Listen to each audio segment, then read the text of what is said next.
Friends, smart broker series में दूसरे video में आप सभी का स्वागत है।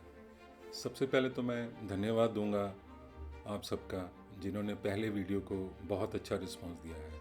मेरे पास बहुत सारे कमेंट्स आ रहे हैं, बहुत अच्छे अच्छे फीडबैक आ रहे हैं और बहुत सारे ब्रोकर्स मेरे साथ चैट कर रहे हैं brokersadda.com पे। आप भी कर सकते हैं। दोस्तों, आज का वीडियो है कि रियल एस्टेट ब्रोकर होता कौन है, वो क्या करता है, उसकी ज़रूरत क्यों है, और ख़ास बात कि एक रियल एस्टेट ब्रोकर के डिफरेंट नाम क्यों हैं, इतनी कन्फ्यूजन क्यों है। कोई उसको एजेंट कह रहा है, कोई डीलर कह रहा है, कोई रियल्टर कह रहा है। सोल्यूशन क्या है इसका। लास्ट में हम लोग एक स्मार्ट ब्रोकर का इंटरव्यू भी लेंगे और देखते हैं कि वो हमें क्या सिखा सकते हैं। सो स्टे ट्यून्ड, लास्ट तक वीडियो ज़रूर देखिएगा।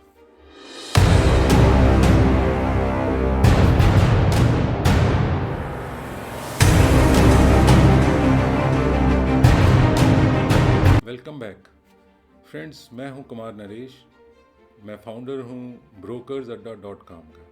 brokersadda.com इंडिया का सबसे बड़ा साइट है रियल एस्टेट ब्रोकर्स की नेटवर्किंग के लिए, और आज की डेट में इस पे 1.4 लाख ब्रोकर्स ऑलरेडी रजिस्टर्ड हैं। आप भी जा सकते हैं, इट्स अ फ्री साइट। तो जैसे कि आज का हमारा वीडियो का टॉपिक है, who is a real estate broker. Real estate broker होता कौन है। तो जैसे हमने पिछली वीडियो में सीखा था कि there are two segments, primary और सेकेंडरी। हम सेकेंडरी में देखते हैं कि रियल एस्टेट ब्रोकर करता क्या है। देखिए, रियल एस्टेट ब्रोकर एक डील को फैसिलिटेट करता है, यानी कि सेलर और बायर के बीच में आके वो हेल्प करता है डील करने में, और उसकी फीस चार्ज करता है। कुछ ब्रोकर से कभी मेरी बात होती तो वो सिंपली ये कहते हैं, सर हमारा काम है ताले और चाबी को मिलवाना, यानी सही चाबी ताले में लगेगी तो डील होगी, वरना नहीं होगी। और इट मेक सेंस, क्योंकि एक आदमी जिसने प्रॉपर्टी बेचनी है वो एक बायर को ढूंढ रहा होता है, और बायर अगर वो बायर को जानता ही होता तो शायद ब्रोकर की ज़रूरत ना पड़ती। उसके पास बायर नहीं है तो वो मार्केट में जाता है, एक रियल एस्टेट ब्रोकर को हायर करता है, और उसकी हेल्प से उसको बायर मिलता है, डील होती है, और फाइनली ब्रोकर को कमीशन मिलती है। This is what a real estate broker do. और real estate brokers secondary market में मेनली फोकस करते हैं जो उनका नेटवर्क है। नेटवर्क मीन्स ब्रोकर्स का नेटवर्क, और प्लस जो सोशली उनका नेटवर्क है। सोशल जो नेटवर्क है उनसे उनको डील्स मिलती हैं, बायर मिलते हैं, सेलर्स मिलते हैं। बट एक्चुअली में डील क्लोज करने के लिए उनके पास एक ब्रोकर्स का जो नेटवर्क है वो बहुत इंपॉर्टेंट है। यानी कि लाइक माइंडेड ब्रोकर्स उनके साथ होते हैं, जिनसे वो शाम को जाके मिलते हैं और बैठते हैं चाय कॉफ़ी, और वहाँ पे वो डील्स डिस्कस करते हैं। और जनरली क्या होता है कि एक जैसे सपोज़ मैं ब्रोकर हूँ, मेरे को एक सेलर ने आके कहा कि उसका घर सेल करना है, तो मैं वो डील जाके अपने ग्रुप में जाके डाल दूँगा। व्हाट्सएप ग्रुप नहीं बोल रहा हूँ मैं, ब्रोकर्स का ग्रुप जिससे मैं शाम को बैठ रहा हूँ।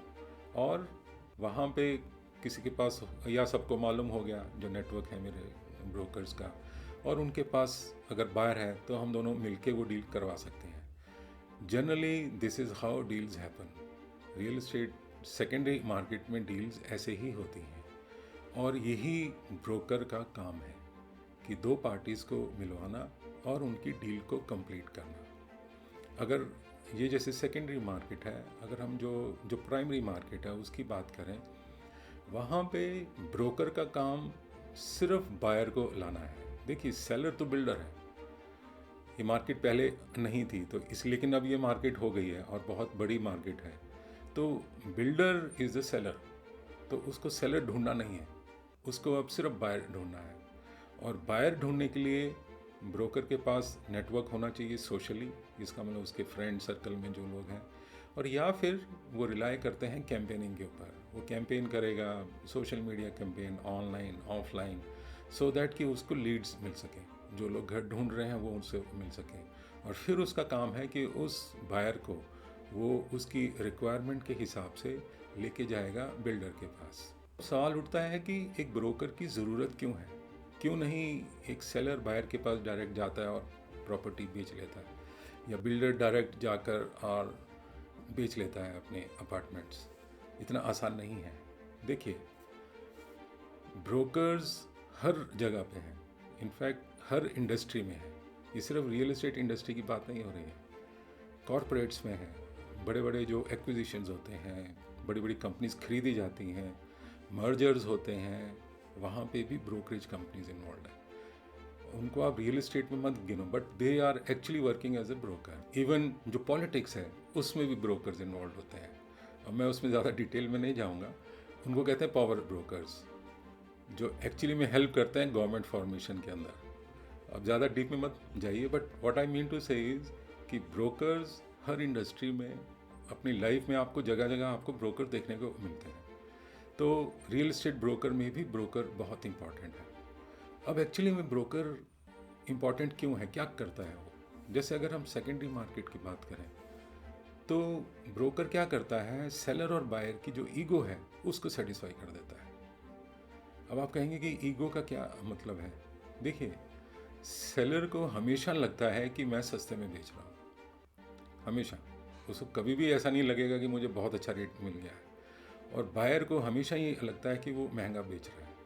अगर आप सेलर और बायर को आमने सामने बिठाओगे तो मान के चलिए झगड़ा हो जाएगा, या वो उनमें से एक आदमी उठ के निकल जाएगा, वो डील नहीं होगी।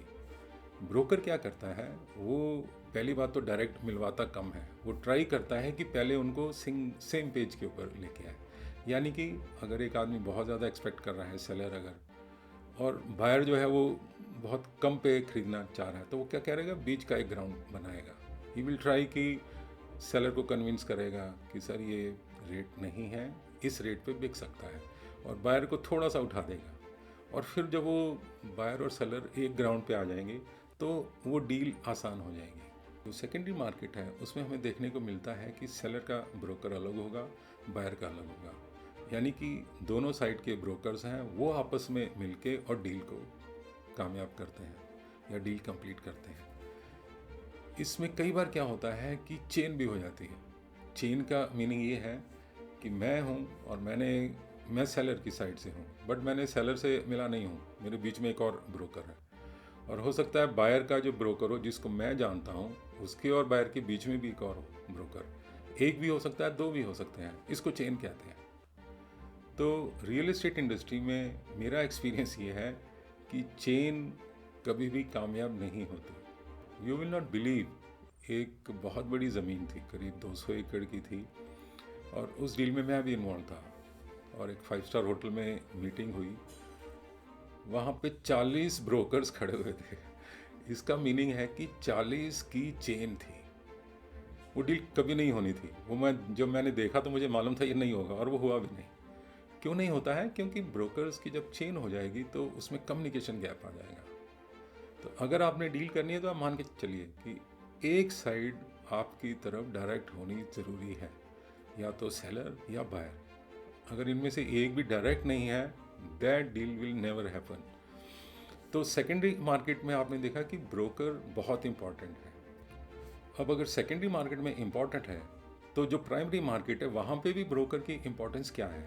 देखिए, पहले क्या था कि बिल्डर्स जो थे वो अपनी एक सेल्स टीम रखते थे और उसके थ्रू वो सेल करते थे। अखबारों में ऐड किया, ऑनलाइन मार्केटिंग की, लीड्स आ गई और उनकी सेल्स टीम करती थी। बट सी, बिल्डर की लिमिटेशंस हैं कि वो कितने जो एजेंट्स हैं या अपने मार्केटिंग एग्जीक्यूटिव्स हैं उनको हायर करेगा। और आप चाहते हो कि आप अपार्टमेंट पूरे दिल्ली एनसीआर में बेचें या पूरे इंडिया में बेचें, तो broker is the best option. क्योंकि ब्रोकर को बिल्डर ने सिर्फ कमीशन पे करना है, सैलरी नहीं देनी है। तो यहाँ पे भी ब्रोकर जो है वो बहुत इंपॉर्टेंट हो गया है। अब ब्रोकर क्या करता है, वो अपने जो नेटवर्क है उसमें सेल करने की कोशिश करता है, और नहीं तो छोटा मोटा कैंपेन करता है। और कई बार क्या होता है कि बिल्डर जो है वो भी लीड्स दे देता है ब्रोकर को कि ये 20-25 लीड्स हैं, आप ट्राई करो कि इनको सेल करने का। सो दोनों सेगमेंट्स में ब्रोकर बहुत इंपॉर्टेंट है आज की डेट में। दोस्तों, मैं जैसे लिंक्डइन के ऊपर हूँ, लिंक्डइन पे 30,000 ब्रोकर्स मेरे साथ जुड़े हुए हैं। एक बहुत अजीब सी चीज़ मैंने देखी है कि ब्रोकर जो हैं, लोग तो उनको ब्रोकर ही मानते हैं, रियल एस्टेट ब्रोकर, लेकिन ब्रोकर अपने विजिटिंग कार्ड के नीचे कोई लिखेगा ब्रोकर, रियल एस्टेट ब्रोकर, एक लिखेगा रियल्टर, एक लिखेगा प्रॉपर्टी डीलर, एक लिखेगा रियल एस्टेट एजेंट, एक लिख देता है कि वो भी रियल एस्टेट एजेंट हो गया, रियल एस्टेट एग्जीक्यूटिव हो गया। ऐसा क्यों है और ये कन्फ्यूजन क्यों है? कन्फ्यूजन हम लोगों ने ही क्रिएट किया है, क्योंकि रियल एस्टेट ब्रोकर जो है उसको ऐसा लगता है कि मुझे शायद उतनी रिस्पेक्ट नहीं मिलेगी अगर मैं ये कहता हूँ कि मैं रियल एस्टेट ब्रोकर हूँ।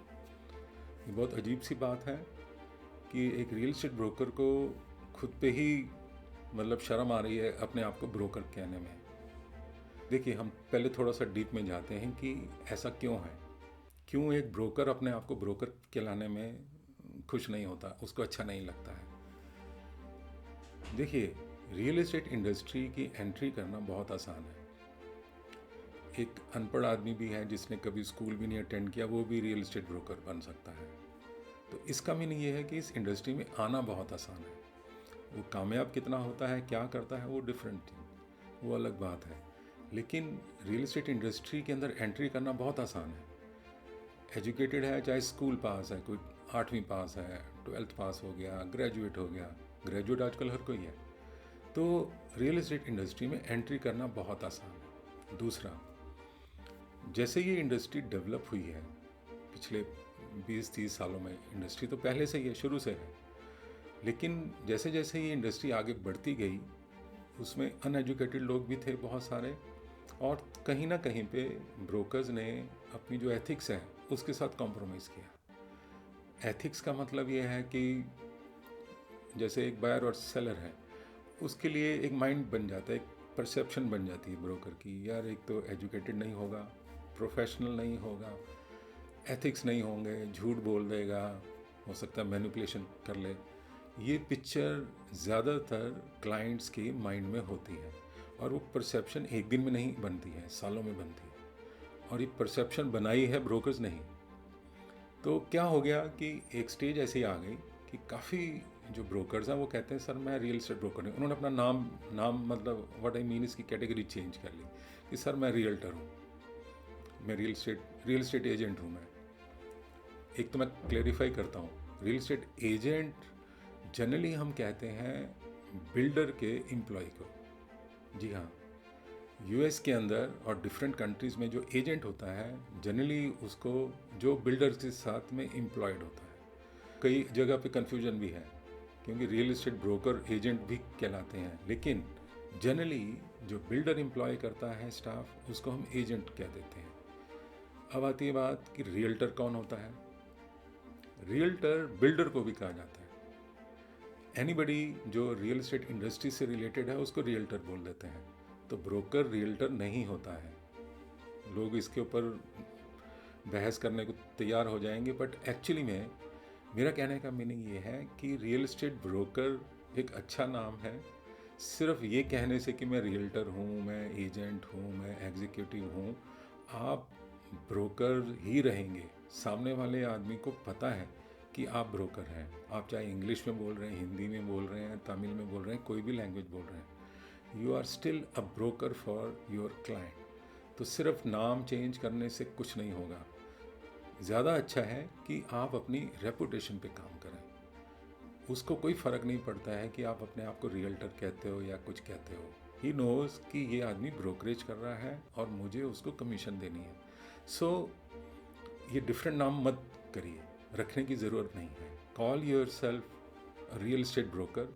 प्राउड फील करिए कि आप रियल एस्टेट ब्रोकर हैं, क्योंकि आप एक घर बिकवा रहे हैं और एक कोई आदमी, क्योंकि आप एक बहुत अच्छा काम कर रहे हैं। बिलीव मी, घर खरीदना आसान काम नहीं है। बहुत सारे लोग हैं जो पूरी लाइफ में एक ही घर खरीदते हैं और आप उसकी हेल्प कर रहे हो। तो प्राउड फील करिए, कहिए कि yes I am a real estate broker, और मुझे गर्व है कि मैं रियल एस्टेट ब्रोकर हूँ। तो इस कन्फ्यूजन को थोड़ा कम करिए, कुछ और नाम मत इसमें लिखिए। रियल एस्टेट ब्रोकर बनिए, लिखिए अपने कार्ड पे रियल एस्टेट ब्रोकर, और फिर कुछ एथिक्स फॉलो करिए, रेपुटेशन बनाइए। बिलीव मी, लोग आपकी इज्जत करेंगे, क्योंकि जब आप कोई डील करवाओगे वो बहुत खुश होगा, आपको आगे रेफरेंस मिलेंगे, लोग आपको दुआएं देंगे। तो इसलिए इसके ऊपर कन्फ्यूजन नहीं होना चाहिए। दोस्तों, आपने अगर अभी तक ये चैनल सब्सक्राइब नहीं किया है तो सब्सक्राइब ज़रूर करिए, सो दैट आने वाले वीडियोस की इन्फॉर्मेशन आपको सबसे पहले मिले। आप लाइक करिए, कमेंट्स दीजिए, आपका फीडबैक वेलकम है। आपका फीडबैक बहुत इंपॉर्टेंट है हमारे लिए, सो दैट हम नेक्स्ट वीडियोस में ध्यान में रखेंगे कि क्या आपको अच्छा लगता है या क्या आप सीखना चाहते हैं, किस टाइप की वीडियोस आप देखना चाहते हैं। अब स्टेज है इंटरव्यू की। तो आज के हमारे जो स्मार्ट ब्रोकर हैं वो मिस्टर हेमंत हैं। मिस्टर हेमंत एक बहुत ही एक्सपीरियंस्ड रियल एस्टेट ब्रोकर हैं। इन्होंने बिल्डर्स के साथ भी काम किया है, बहुत अच्छी अच्छी कंपनीज में काम किया है। आइए उनसे मैंने रियल एस्टेट बिजनेस आज से 8-9 साल पहले शुरू किया था। As a broker I started as a broker and then I worked for a couple of big broking firms. Okay And उसके बाद it's been a while अपना खुद का बिजनेस है which is touchwood going good. Okay great. तो आपकी educational background क्या है? I am an MBA in sales and marketing and मेरा उससे पहले 11-12 साल का IT का एक्सपोजर था। मैं फॉर्च्यून 500 कंपनी में VP लेवल पे काम कर चुका हूँ। ओके उसके बाद रियल एस्टेट आया था and I started from scratch, नीचे से शुरू किया था। Okay that's great. तुमको लगता है कि एजुकेशन इम्पोर्टेंट है ब्रोकर बनने के लिए? Absolutely, education is important because education एक लेवल तक आपको हेल्प करता है कस्टमर साइकी समझने में। कस्टमर क्या बोलने वाला है, अगर वो आर्ट आपके अंदर पहले ही आ जाती है and if you can foresee कि कस्टमर का नेक्स्ट क्वेश्चन क्या है, so that is helpful in your business. Covid की वजह से पॉजिटिव चेंजेस आए हैं रियल एस्टेट में, वेयर द मार्केट, स्पेशली अगर मैं अपने मार्केट की बात करूं, गुड़गांव मार्केट काफी फ्लरिश हुआ है। Property rates, if I talk about the plots, Gurgaon में प्लॉटिंग की अगर बात करी जाए तो डबल रेट्स हो चुके हैं। Demand for ready to move has increase substantially. अब कोविड को भी 2 साल हो चुका है, इन 2 साल में रेडी टू मूव जितने भी प्रोजेक्ट्स थे गुड़गांव में वो ऑलमोस्ट सोल्ड आउट है, और जो अंडर कंस्ट्रक्शन है या रेडी फॉर पोजेशन है 6 महीने 8 महीने, उनमें काफी भीड़ है, उनमें डिमांड अच्छी है। नहीं, कोविड का इम्पैक्ट क्या पड़ा? नेगेटिव इम्पैक्ट नहीं रहा कोविड का? पॉजिटिव इम्पैक्ट कोविड का रियल एस्टेट पे पॉजिटिव इम्पैक्ट पड़ा। पीपल रियलाइज्ड कि यार अपने पास कोई प्रॉपर्टी होनी चाहिए है, क्योंकि हमारा तो भरोसा है नहीं, बट फैमिली के लिए कुछ ना कुछ छोड़ के जाना चाहिए। So that ways everybody has invested big.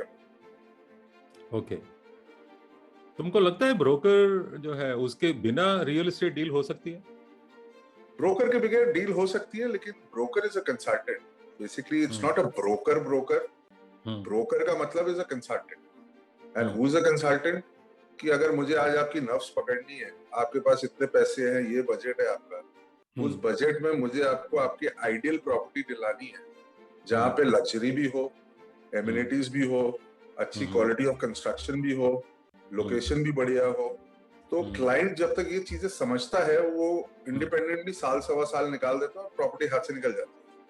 Consultant plays a major role over here because he is well equipped. उसे पता है कि फॉर एग्जांपल XYZ लोकेशन पे आज रेट क्या चल रहा है, इन्वेंट्री क्या अवेलेबल है, पेमेंट टर्म्स क्या है। तो वो जो हसल है, जो एक एंड यूजर अगर डायरेक्ट सर्च भी करता है, वो हसल को ब्रेक कर देते हैं। तो विद इन 5 मिनट्स मैं उसको उसकी डेस्टिनेशन तक ले आता, as a broker, as a channel, as a consultant. मेरा एक्चुअली जनरल क्वेश्चन था। मैं ये कहना चाह रहा था कि ब्रोकर, मैं ये मानता हूँ बहुत इंपॉर्टेंट है रियल एस्टेट इंडस्ट्री में। मतलब कुछ लोग कहते हैं कि ब्रोकर के बिना भी डील्स हो जाती हैं। आपको लगता है ऐसा हो सकता है? एक्चुअली क्या है, व्हाई सीधी सी बात है, why broker is important? That's exactly what I am saying. Broker is important to make you analyse, make you realise कि ये प्रॉपर्टी जो है, ये हम आपको, अच्छा अगर मैं आइस ब्रेकिंग की भी बात करूं या नेगोशिएशन की भी बात करूं, तो एक एंड यूजर बिल्डर के पास जाता है तो उसको एक सेट लेवल परसेंटेज की डिस्काउंटिंग मिलती है। लेकिन अगर एक चैनल जाता है या एक ब्रोकर जाता है जिसकी एक रैपो अच्छी है उस बिल्डर के साथ, तो on the word of mouth हो सकता है उसको बेटर डिस्काउंट्स में। जो एक एंड यूजर को नहीं मिलेगा, क्योंकि आज अगर एक एंड यूजर इस डेवलपर से फॉर एग्जांपल 100 रुपए डिस्काउंट लेता है, वो 4 आदमी को बोलेगा, डेवलपर की तो क्रेडिबिलिटी कितनी। लेकिन जहाँ एक चैनल अपने किटी से उसको डिस्काउंट दिलाता है, तो एक चैनल या एक ब्रोकर की क्रेडिबिलिटी बढ़ती है। तो रियल एस्टेट इंडस्ट्री में डिफरेंट सेगमेंट्स हैं, तुम्हारी स्पेशलाइजेशन क्या है? मेरी फ्रेश बुकिंग है। आई एक्सपर्टाइज इन रेसिडेंशियल, जो प्राइमरी मार्केट है उसमें डील कर रहे हो मेनली? Primary market. ओके। अगर एक ब्रोकर, नया ब्रोकर है या एक ब्रोकर जो स्ट्रगल कर रहा है, उसके सामने बहुत सारी ऑप्शंस होती है जब वो एंटर करता है रियल एस्टेट इंडस्ट्री में, इसमें से कौन सा सेगमेंट है जो थोड़ा सा एंटर करना आसान हो? लीजिंग भी हो सकती है, यू नो। आज की डेट पे जो मार्केट का सिनेरियो है और जो रियल एस्टेट की सिनेरियो है, इसमें I would suggest anyone who wants to get into the real estate market should get into primary market. Why? Because primary market के कुछ बाइबल है जिसको हमें सिर्फ रटना है, वही रटा रटाया जो है कस्टमर से हमें इंटरेक्ट करना है। एक डील 2 डील के बाद बंदा खुल जाता है, उसकी माइंडसेट खुल जाता है।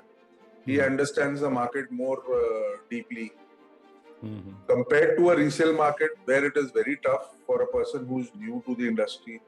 Why? Because there are thousands of other brokers sitting over there, वहाँ बैठे हुए हैं, और आप उनके साथ compete नहीं कर सकते। आपका क्लाइंट आपके साथ 4 बार घूमेगा लेकिन क्लोज करेगा उसी के साथ। तो इट इज बेटर कि क्लाइंट भी अपना हो और प्रोडक्ट भी अपना, तो प्राइमरी मार्केट उस चीज में सक्सेसफुल। मेरे पास ब्रोकर्स की ना कंप्लेंट आती रहती है, सर बिल्डर्स पैसा नहीं दे रहा है, 1-1 साल से 2-2 साल से लोगों को पैसा नहीं मिल रहा है, ब्रोकरेज नहीं मिल रही है। इसको कैसे हैंडल करते हो? ये एक फैक्ट है इंडस्ट्री का कि बिल्डर्स जो हैं। सर इस मामले में मैं भी किसी एक डेवलपर से शिकार हुआ हूँ। आज 1.5 से 2 साल होने वाले हैं। How you handle that? How you handle that? See, the problem is, first is you request.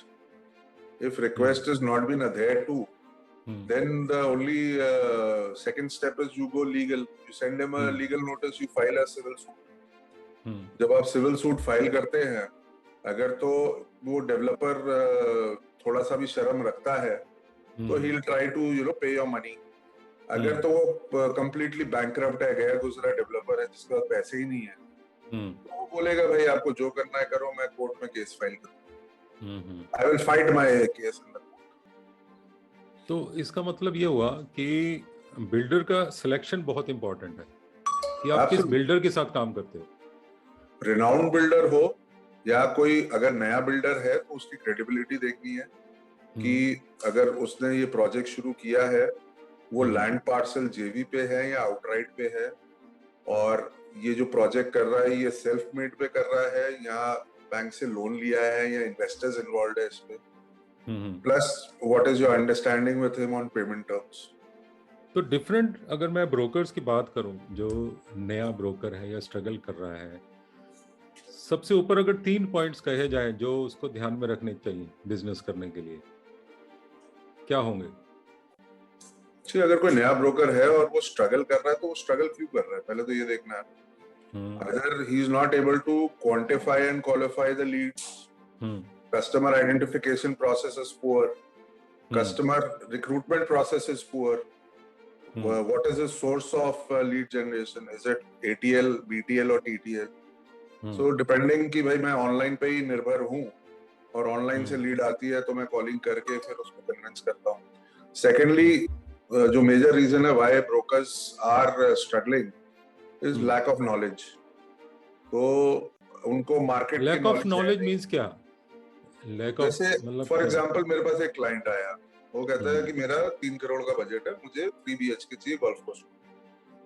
अब वो ब्रोकर अगर नया है तो वो स्ट्रगल करेगा कि यार 3 करोड़ में मेरे को क्या क्या मिलेगा। यही अगर उसको एक प्रॉपर नॉलेज और एजुकेशन मिली हो किसी ट्रेनिंग कोर्स से, वेयर ही इज अवेयर कि मेरे पास ये 5 सेगमेंट है, 3 करोड़ में आते हैं, 3.5 में ये आते हैं, तो एक जो उसका प्रोसेस है जिसको हम प्रोजेक्ट डायरी बोलते हैं, अगर वो उसको बना के उसको स्टडी करता है and he invest his time on himself identifying कि this is my training module, मुझे इजी होता है। मेरे पास एक क्लाइंट है इस समय, अगर मैं रियल टाइम एग्जांपल, जिसका बजट है 4.5 का, उसको चाहिए गोल्फ कोर्स या एक्सटेंशन होते, मेरे पास 4.5 में 5 ही चीजें हैं, उन 5 में से he'll have to choose one. So I have to have good knowledge. What is the size of the apartment? What is the facing of the apartment? उसकी कंस्ट्रक्शन किस चीज से बनी हुई है? Is it my one shuttering or is it an old construction? What are the amenities in that condominium?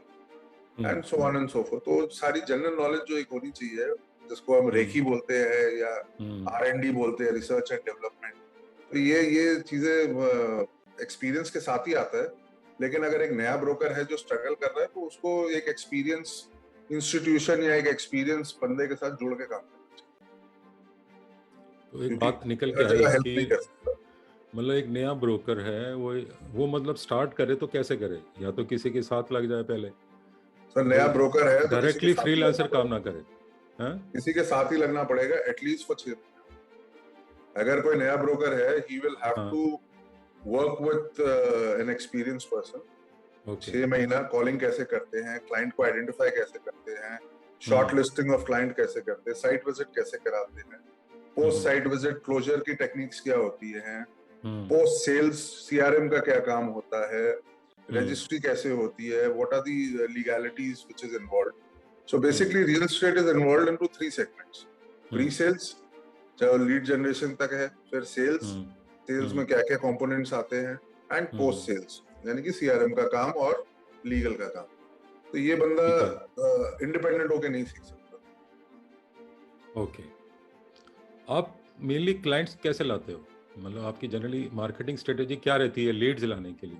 Sir आज की date पे तो क्लाइंट्स हम ला नहीं रहे हैं, क्योंकि हमारे जो पुराने क्लाइंट्स हैं हम उन्हीं को रिसाइकिल कर रहे हैं। सो बेसिकली रेफरेंस चल रहा है, रेफरेंस, दैट्स इट। ओके, आज की डेट पे रेफरेंस चलते हैं। जैसे एक क्लाइंट ने मुझसे लिया, उसने अपने और 2 फ्रेंड अपने रिश्तेदारों को मेरे से मिला दिया, उन्होंने मुझसे लिया, फिर वो उन्होंने आगे लिया। सो कंफर्म क्लाइंट है, कंफर्म सेल है, एंड सिंस वो पुराने मेरे क्लाइंट है पिछले 8-9 साल के, उन्होंने मेरा काम करने का ढंग देखा है, तो वो और रेफरेंसेस देते रहते हैं। अब क्लाइंट मेरे पास यूपी के कोने कोने से आते हैं, हरियाणा के कोने कोने से आते हैं, दिल्ली से आते हैं, एंड उनको जब भी प्रॉपर्टी चाहिए है वो सीधा हेमंत कपानी को फोन। अभी तुम्हें 7-8 साल हो गए हैं बिजनेस करते हुए, क्या चेंज हुआ है पिछले 8 साल में रियल एस्टेट इंडस्ट्री में? सर डायनामिक्स चेंज हुआ है, डायनामिक्स चेंज हुए हैं। बेसिकली अगर हम लीड जनरेशन की बात करें, तो लीड जनरेशन पहले SMS होता था और BTL एक्टिविटीज होती थी, बैनर लगते थे, पैम्फलेट जाते थे और रास्ते पे टेंट वेंट लगते थे। वो है अभी है, लेकिन कम है, कम हो गया। अब जो है ATL एक्टिविटीज ज्यादा स्ट्रॉन्ग है, जैसे PPC, Google AdWords, Facebook, Instagram, LinkedIn marketing, digital आ गया, टोटली डिजिटल मार्केटिंग आ गई, पूरा digital. Is it effective digital marketing? It is effective, but now it depends as a business owner, आपकी knowledge कितनी है, how to handle the digitalization, because मेरे लिए फायदा क्या है कि I am an IT background है, तो मुझे पता है कि अगर मैं एक कैंपेन चला रहा हूँ, उसमें मेरी CPL क्या आएगी, CTR क्या आएगी, मेरी कॉस्ट ऑफ एक्विजिशन कितनी पड़ेगी, मेरी क्लोजर रेशियो क्या रहेगा, साइट विजिट की कॉस्टिंग क्या आएगी। तो एक पूरा वो जो मोनोग्राम है, डायग्राम है, वो मेरे पास कैंपेन के स्टार्ट पे रेडी होना चाहिए, तब मैं कैंपेन स्टार्ट करता हूँ, और कैंपेन मैं खुद ही चलाता हूँ। अब जैसे ना ज्यादातर ब्रोकर्स होते हैं, वो उनको ज्यादा कंप्यूटर्स का आइडिया नहीं होता, स्पेशली डिजिटल मार्केटिंग का तो बिल्कुल भी नहीं होता है।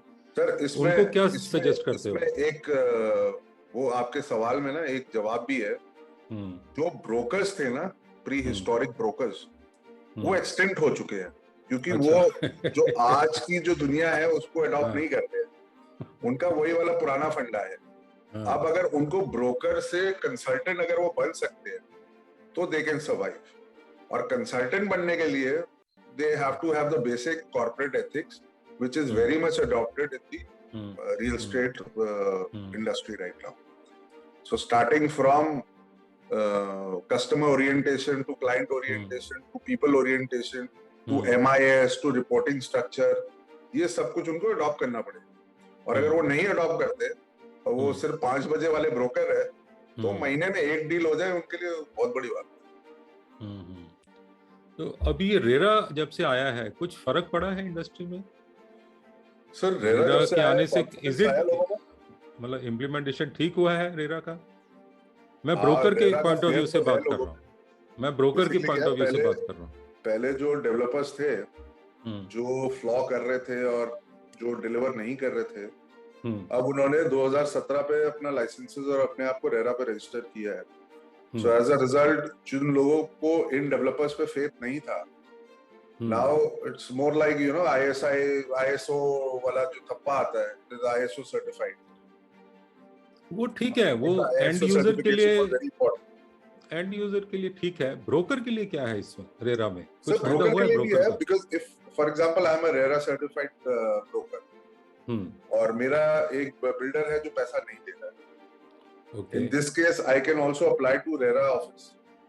I can file a complaint against them because I have all the legal documents, everything, all the communication, everything is up to date. And they are not releasing my due payments. In this case, RERA or civil suit will help me getting my first is whatever is my due. उसके ऊपर interest, compound interest, and in some cases, if it's a matter of urgency, तो mental harassment. तो ये तो legalities हो गई जो कि रेरा के बाद हेल्प करती है। अभी मुझे जैसे ना क्या होता है ना, बिल्डर के साथ जो डील करते हैं ब्रोकर्स, तो जो छोटा ब्रोकर होता है वो डिफरेंट ब्रैकेट में होता है, ठीक है, क्योंकि वो बिल्डर भी क्या करता है उसको डिफरेंट कैटेगरीज में डाल देता है। बड़े वाली कंपनी है कोई, उसको कह दिया तेरे को 5% मिलेगा। वो छोटा जो नया ब्रोकर है उसको कह दिया तुझे 2% या 3% मिलेगा। सर हाँ, परसेंटेज मत बताओ, जो भी व्हाटएवर हमारे ब्रोकर भाई देख रहे हैं तो उन्हीं के लिए है। हाउ दे इसको हैंडल कैसे करना चाहिए, क्योंकि एक नया ब्रोकर है, उसको सरवाइव भी करना है इंडस्ट्री में, ठीक है। सर इस केस में क्या है, उसके लिए रास्ता क्या है? मतलब इस केस में ये है कि जो बड़े चैनल है वो कभी भी दूसरे बड़े ब्रोकर के साथ कंसोर्शियम नहीं बनाते, लेकिन जो बड़ा ब्रोकर है वो अपने नीचे कंसोर्शियम बनाता है।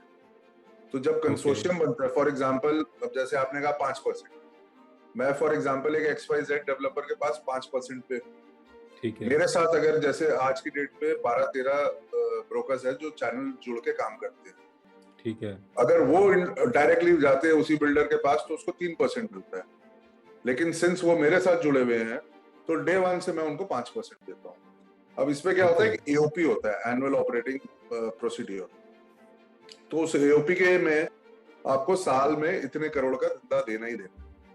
इन case you are not able to do तो परसेंटेज गिर जाता है। ओके, बट छोटे चैनल को क्या फायदा है हमारे साथ जुड़ के कि डे 1 से वो टॉप्स लाते हैं।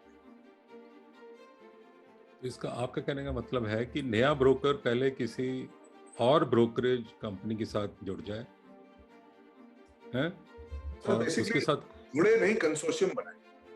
अच्छा, ओके, जुड़े या कंसोर्शियम बात एक ही है, बट वो सिर्फ उस प्रोजेक्ट को रिलेटेड। ओके, इतना टाइम हो गया बिजनेस करते हुए, तुमको कोई इंटरेस्टिंग डील हुई कोई जिसको तुमको लगा बहुत मुश्किल है यू नो क्लोज करना और finally you close it? Sir मैं ना बीच पे चीटिंग कर लेता हूँ। जैसे मैंने बताया कि मैं सिर्फ प्राइमरी में काम कर रहा हूँ, ठीक है, लेकिन अभी हाल फिलहाल में मैं कल ही आया हूँ, मैं तिरुपति बालाजी गया हूँ। तो मेरी उससे पहले एक डील चल रही थी एक लैंड पार्सल की किसी डेवलपर के साथ। तो वो लैंड पार्सल जो है वो अपने पटौदी में है, फारूक नगर में। इट इज अराउंड 30 एकड़ के आसपास।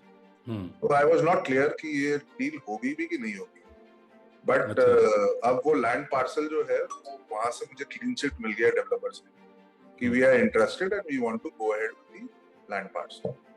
सो this is one unusual deal जो कि आजकल की है। अच्छा, नहीं, what was special about it? Something होता ना कोई बड़ा इंटरेस्टिंग था और उसको हमने हैंडल कर लिया जिससे लोगों को सीखने को भी मिले। तो स्पेशल ये है कि आज हमारे एक्चुअल में क्या है, हमारी अर्जेंसी ना हमें पता नहीं होती कि हमें इस समय चाहिए क्या। एंड मेरी सारे ब्रोकर भाइयों से यही सलाह है कि कुछ भी आए तो मत उठा लो कि यार वो रीसेल मांग रहा है, अब हम रीसेल के पीछे भाग रहे हैं, वो फ्रेश मांग रहा है तो मैं फ्रेश के पीछे भाग रहा हूँ, वो प्लॉट मांग रहा है तो मैं पलवल चला गया। That doesn't make sense. Stick to your business. अगर आपका बिजनेस रीसेल का है तो रीसेल के टूल्स हैं, वो टूल्स पे आप रहो। आपको महीने में सिर्फ एक बुकिंग करनी है सेल्फ की, और अगर आपकी टीम है तो हर टीम मेंबर से एक बुकिंग चाहिए। सो बेसिकली अपना टारगेट एक बुकिंग तक ही सीमित रखे। लालच के चक्कर में और लॉस के चक्कर में हर जगह भागना ना शुरू करें, because end of the day महीना खत्म हो जाएगा, डील नहीं। तो अपने प्रोसेस को एकदम अलाइन करें कि भाई अगर मैं फ्रेश कर रहा हूँ, अगर मैं फॉर एग्जांपल डीएलएफ कर रहा हूँ, तो चाहे कुछ भी हो जाए मैं 30 दिन के अंदर डीएलएफ ही मारूं। मैं फोकस्ड रहे कि अपने सेगमेंट के ऊपर, अपने सेगमेंट पे फोकस्ड रहे वो। एब्सोल्युटली ब्रोकर जो अपने बिजनेस में फोकस रहे, वो कमर्शियल लीजिंग में ना घुसे, कमर्शियल सेल में ना घुसे, प्लॉटिंग में ना जाए। आजकल दीनदयाल सब कुछ ना करने की ट्राई करें। सब कुछ नहीं हो सकता है एक पर्टिकुलर सेगमेंट के ऊपर, पॉसिबल ही नहीं है। आपकी फनल बन जाएगा, क्लाइंट से बातचीत हो जाएगी, कॉलिंग हो जाएगी, लेकिन क्लोजिंग नहीं होगी। क्लाइंट आपका जिसके पास स्पेशलाइजेशन है उसी से क्लोज करेगा, चाहे जितनी यारी दोस्ती। जनरली सक्सेस रेशियो क्या रहता है? अगर मैं 10 क्लाइंट से बात कर रहा हूँ, सपोज आप महीने में 50 या 100 क्लाइंट से बात करते हैं, जनरली रेशियो क्या रहता है इंडस्ट्री का सक्सेस रेशियो? अभी अगर सक्सेस रेशियो की बात करूं तो 100 लीड में से 1 या 2 की है। ओके, तो 2% माना जाए। एंड दैट टू अगर आपकी स्पेशलाइजेशन है उस प्रोडक्ट पे। तो इसका मतलब बहुत कम है, देखा जाए तो कम है सक्सेस रेशियो। नहीं सर, बेसिकली क्या है, सक्सेस रेशियो ठीक है क्योंकि आपकी स्क्रीनिंग जो है वो स्ट्रॉन्ग है। आज की डेट पे कई लोग ऐसे आते हैं जो क्लाइंट बन के आते हैं लेकिन क्लाइंट नहीं होते, वो भी जनरल नॉलेज ले रहे होते हैं। अच्छा, उनका प्लान है इन्वेस्टमेंट का अगले साल का, लेकिन आज से अपनी सर्च शुरू कर देते हैं। तो उनको वेरी नेचुरल नहीं, वो नेचुरल सी बात है। बिग टिकट होता है, आदमी लाइफ में एक ही घर खरीदता है। आज एंड यूजर को बेसिक एजुकेशन जो चाहिए है, कॉस्टिंग का, प्रोडक्ट का, लोकेशन का, तो डेवलपर के पास तो जाता नहीं है, वो तो ब्रोकर के पास ही है। अच्छा, ओके। तो ब्रोकर यहाँ उसके लिए गॉडफादर है। क्या एडवाइस है ब्रोकर के लिए, नए के लिए और स्ट्रगल के लिए? सर ब्रोकर सॉलिड एडवाइस जो मतलब इम्प्लीमेंट करता है। लाइफ है अभी, ब्रोकर रोज गिरता है आज की डेट पे, बिकॉज मार्केट इज अनसर्टेन। मुझे ये नहीं पता कल क्या अपडेट आ जाए नहीं है, लेकिन मुझे ये पता है कि अपनी कॉन्फिडेंस अपने पास होना चाहिए। कॉन्फिडेंस से रोज एक नई सुबह है, हर सुबह एक नई अपॉर्चुनिटी लेके आती है। नो का मतलब नेक्स्ट अपॉर्चुनिटी होता है। एंड ट्रस्ट मी, मैं पिछले 3 महीने से नो लेके चल रहा हूँ और बड़ी बात नहीं कर रहा, हर महीने 2 बुकिंग तो कम से कम करता ही हूँ। ओके, मेरी टीम अलग कर रही है क्योंकि अगर मैंने अपने आप को टारगेट नहीं दिया और अगर मैंने वो अचीव नहीं किया तो मुझे जरा पेट में दर्द शुरू हो जाता है।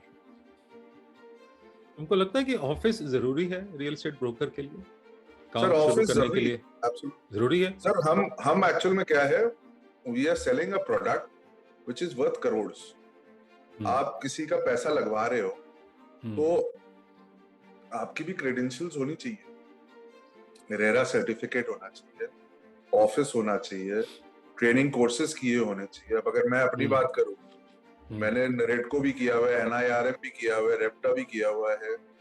तो ये सारे कोर्सेज बेसिकली क्या है, it's just a good to know information. Reality तो ये है कि जो बंदा जमीन से जुड़ के 0 लेवल से सीख के ऊपर आता है ना, उससे बड़ा ट्रेनर कोई नहीं है। तो मैं नीचे से उठ के 8 साल 7 साल काम किए, मैंने हर प्रोडक्ट सीखा है, तरीके सीखे हैं, सब कुछ सीखा है। फिर जब मैंने देखा कि पैसे दूसरों के लिए बना रहे हैं, क्यों अपने लिए बनाए। अगर मैं एक बड़ा इंपॉर्टेंट क्वेश्चन है ये, लोग रियल एस्टेट की तरफ अट्रैक्ट क्यों हो, एक आदमी ब्रोकरेज के बिजनेस में क्यों आता है? सर देखो, 2 ही धंधा है। किसी ने बड़ा इंटरेस्टिंग जवाब दिया, एक ने कहा कि सर और कोई ऑप्शन ही नहीं थी, ठीक है, एक ने कहा कि सर लाइफस्टाइल, एक ने कहा पैसा। मुझे ऐसा लगता तो है ये देखो, तीनों ही चीजें तीनों लोग गलत है। सही है, तीनों वो लोग अपनी सही अपनी है, जगह सही है, अपनी जगह सही है। तीनों अपनी जगह सही है। जिसके पास ऑप्शन नहीं है उसको ये धंधा इजी लग रहा है, लेकिन जिस दिन वो इधर आएगा उसको पता चलेगा भाई ये तो बाकी धंधे से ज्यादा टफ है। बट उसको एक गुरु चाहिए जो उसको हर चीज समझाता रहे। अब अच्छा। आज फॉर एग्जांपल मैंने 2 लड़के रखे जिन्होंने रियल एस्टेट का कभी काम नहीं। अभी इस सेशन के बाद मैं उनके साथ ट्रेनिंग पे बैठूंगा और मेरा टारगेट है कि आफ्टर 5-7 डेज ये अपने अपने क्लाइंट्स लेके मेरे पास। ओके। तो training is very must. Of course पैसा तो है ही इस इंडस्ट्री। तो अगर आप हर महीने का एक बुकिंग करते हैं या एक डील करते हैं, वर्स्ट केस सिनेरियो महीने का 2.5 से 3 लाख रुपए कमाते हैं। लेकिन फिर ब्रोकर्स भी तो बहुत है ना, मतलब एक बिल्डर के साथ में कई बार बिल्डर के साथ हजारों ब्रोकर अटैच्ड होते हैं, मतलब उससे कोई फर्क नहीं, कंपटीशन भी अच्छा खासा है। नहीं, उससे फर्क नहीं पड़ता सर। अच्छा, जब ब्रोकर ज्यादा है तो मार्केट में हवा ज्यादा है, और हवा ज्यादा है तो क्लाइंट की अवेयरनेस ज्यादा है। और बेस्ट पार्ट क्या है कि आज गुड़गांव रियल एस्टेट में क्लाइंट रजिस्ट्रेशन पॉलिसी है। तो अगर मेरे पास 20 ब्रोकर भी रहे, लेकिन अगर मिस्टर गुप्ता मेरे साथ गए हैं तो मेरे ही है। महीने भर की क्लाइंट रजिस्ट्रेशन पॉलिसी है। ओके। तो अगर महीने भर में डील होती है तो वो मेरी किटी पे आएगा। कुछ डेवलपर्स की 45 दिन की है, किसी की 2 महीने। तुम फुल्ली सैटिस्फाइड हो? उसका भी लूप होल है। हाँ। उसका भी लूप होल है। हाँ, बताओ यार, वो तो हमने तो हेल्प करनी है ब्रोकर्स की। लूप होल क्या है? उसका लूप होल ये है कि क्लाइंट आजकल ज्यादा सियाना है और अच्छा। उसको भी क्लाइंट रजिस्ट्रेशन पॉलिसी पता है। तो वो क्या करता है कि 4 विजिट तो मेरे से करा लिया, और जिस दिन बुकिंग देने गया चेक और कैश लेके, तो अपने साले के नाम, बीवी के नाम, भाई के नाम, फादर के नाम पे एप्लीकेशन फॉर्म फिल करा। तो वो किसके अकाउंट में जाएगा? आपकी अंडरस्टैंडिंग डेवलपर के साथ अच्छी होनी चाहिए। नहीं, उस केस में वो अकाउंट किसके अकाउंट में जाएगा, वो कमीशन जो है? इस केस में अगर वो नाम चेंज करके बुकिंग कराता है और अगर ये क्लैरिटी मिल जाती है, तो now it is up to the discretion of the developer. Okay. कि 50-50 करे या पूरा अकाउंट मेरे अंडर है। ओके। नहीं, बट XYZ नाम से आपने करवा दिया रजिस्ट्रेशन भी, और वहां जाके उसने दूसरे नाम से कर लिया, मतलब अपनी वाइफ के नाम से। बहुत होता है, इट्स वेरी कॉमन। ठीक है, तो वो अगर हो गया तो वो फिर कमीशन बिल्डर के पास गई एक तरीके से, या उसके एजेंट के पास। एजेंट के, अब बिल्डर को प्रॉब्लम ये होगी कि ये कमीशन मैं किसको दूं? But I give it to जो लेके आया को मिल जाएगी, वो तो सेल्समैन को मिल जाएगी फिर। हाँ, तो इसीलिए कह रहा हूँ ना, आपकी उस बिल्डर के साथ रैपो अच्छी होनी चाहिए। ओके। अब मेरे साथ कई बार ऐसे केसेस हुए हैं कि जिन क्लाइंटों को मेरी टीम ने घुमाया है वो दूसरे ब्रोकर के साथ गए। मुझे बिल्डर का फोन आ जाता था कि हेमंत जी आपका क्लाइंट आया हुआ है लेकिन ये किसी और, तो मैं कहता था बैठाओ कॉफी तो पिलाओ, बाकी हम देखते हैं। ओके। फिर हमें देख के वो हक्का बक्का हो जाता है। मॉरल ऑफ द स्टोरी कि इंडस्ट्री आज की जो है ना, 100% रैपो बिल्डिंग पे है। आपका क्लाइंट आपके हाथ में होना चाहिए, आपका बिल्डर आपके हाथ में होना चाहिए।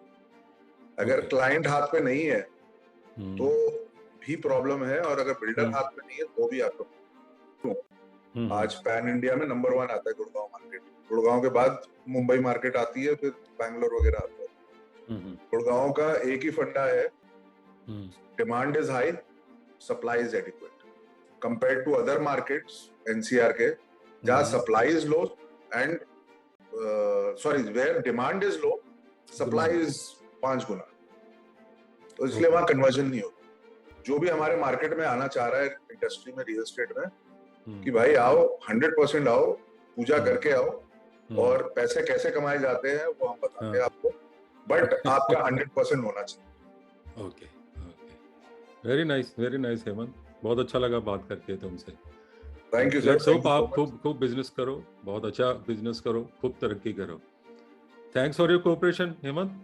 Thank you sir. इससे उम्मीद है कि सभी फ्रेश ब्रोकर्स हैं उनको काफी फायदा होगा तुम्हारे एक्सपीरियंस से। I am sure, absolutely. Yeah thank you Hemant, take care. Bye take care, bye bye. Bye bye.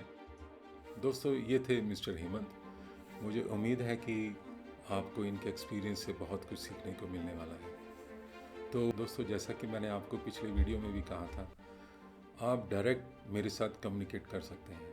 आपको उसके लिए brokersadda.com पे जाना है, साइन अप करना है, फ्री है। brokersadda.com is just like LinkedIn, Facebook networking site है।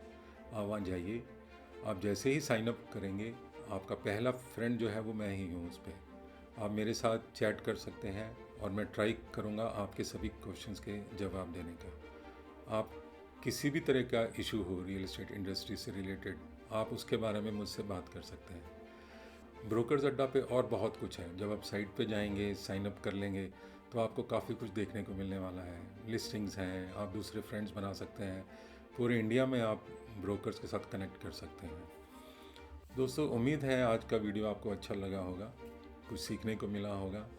ऐसे ही हम स्मार्ट ब्रोकर सीरीज़ में और अच्छे वीडियोस आपके पास लेकर आएंगे और ज़्यादा से ज़्यादा रियल एस्टेट इंडस्ट्री को सीखने की कोशिश करेंगे। नेक्स्ट वीडियो तक आपसे मैं अलविदा लेता हूँ। तब तक खुश रहिए, सेफ रहिए, खूब मेहनत करिए। धन्यवाद। Thank you.